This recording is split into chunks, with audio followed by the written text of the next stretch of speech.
Hello, everyone. Welcome to Tech Time Live.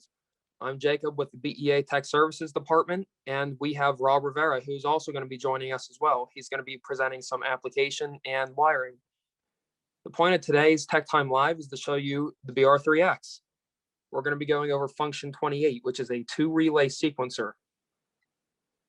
Now, before we start the programming, just to give you a little bit of info about what it's all about, in a typical application, we're going to be using either input 1 and ground on this function or wet input. To start function 28, this is just a dry input. There's no voltage, just using a jumper, or in your case, you'd be using a push plate. Wet input means it needs voltage, which is temporary voltage, in order to set off the sequence. Relay 1, delay, relay 2. But in a typical application, you just use something like a push plate. Now, if you need relay voltage coming out of relay 1, normally open or normally closed, whichever one, you can set dry and wet on relay 1. If you remember from previous Tech Time Live, these two jumpers here, if you have them in the down position, nothing comes out of relay 1, except for just a dry contact switch closure. If you set them into the up position to wet, then you get whatever you supply in the AC/DC is what's going to come out. Normally open 1 common or normally closed 1 common. In this scenario, we're going to be reenacting the application where you're unlocking a lock and then opening a door. So here's how you program function 28. You'll see on the right, we have 2 buttons. We have increment and we have function. Hold in both buttons at the same time for about 5 seconds and let go. You see FF00. Hit increment, the left button, until you see it says 28. Just wait a bit, it's going to go FF28 back and forth. Give it some time to go back to 28. Okay, now that you have it set to function 28, what you're going to see here is just because it says 28, nothing's going to happen. The green LED is going to be the lock, the orange LED is going to be your door whenever I have it set up correctly. It's not working because you still have to set a hold time. So here's how you do that. You see the function button. Hit function once. You're going to see H100. That's your relay hold time for relay 1. Hit increment for however long you want your lock to be unlocked for. So say hold time of 2 seconds. And it doesn't have to be a lock. It could be a door, whatever you have it activating.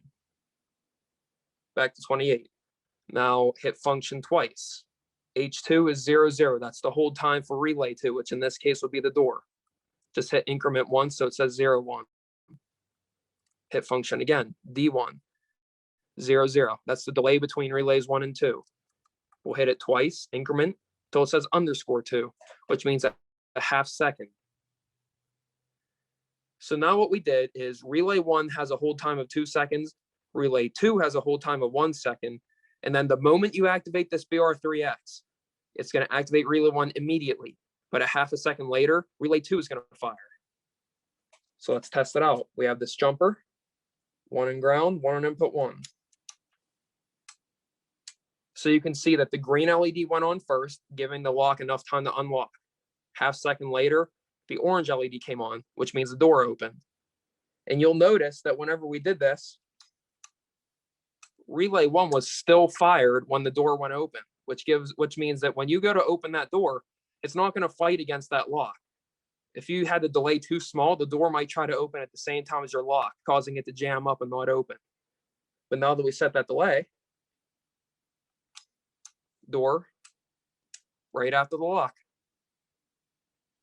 And that's basic functioning of function 28. That's how you program it.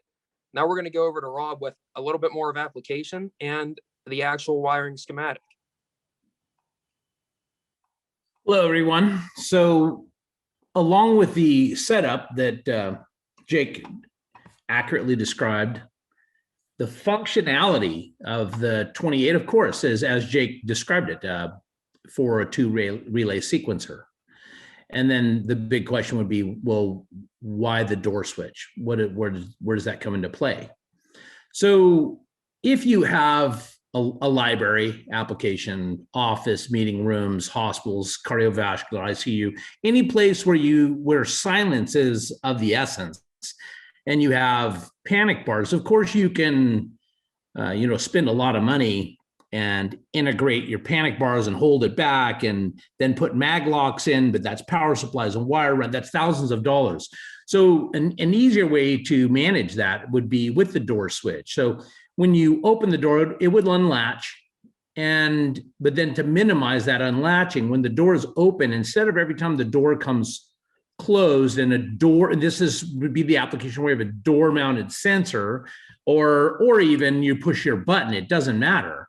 When you reactivate the door by going up, pushing your door because it's almost closed, it would ratchet the panic bars, or sometimes even the mag locks can be an irritant, because in offices where people walk by and they have a rec sensor on over the doors, it unlocks the mags and you can hear the plate making and breaking. Any of the scenarios like that with any type of lock, once you open it, it will not re-engage and ratchet again or unlock again until the door closes and the door switch makes. And this door switch, as you can read here, switch is open when the door is closed. So when the door is in the closed state, the switch would be open. And that indicates to the BR3X that when the door, it sees the door switch, that open on the door switch, it will not, when it breaks and it makes, rather, when the door opens, it will not activate relay 1 for the lock.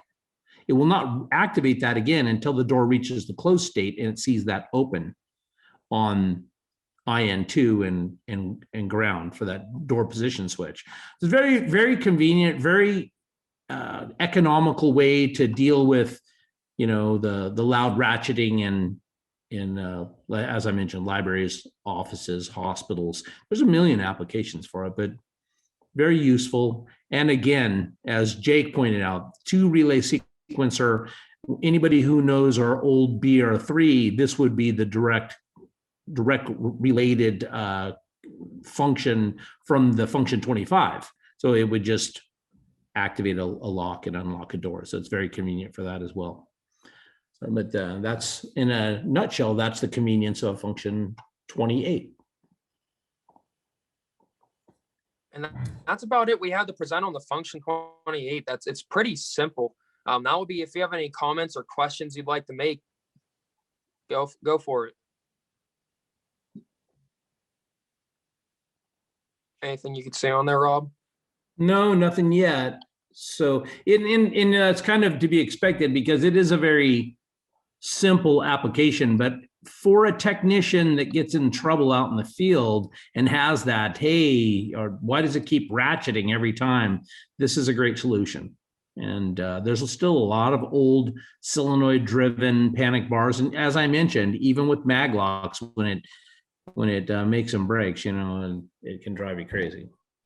Well, all right. We hope you enjoyed this Tech Time Live today, got some out of it.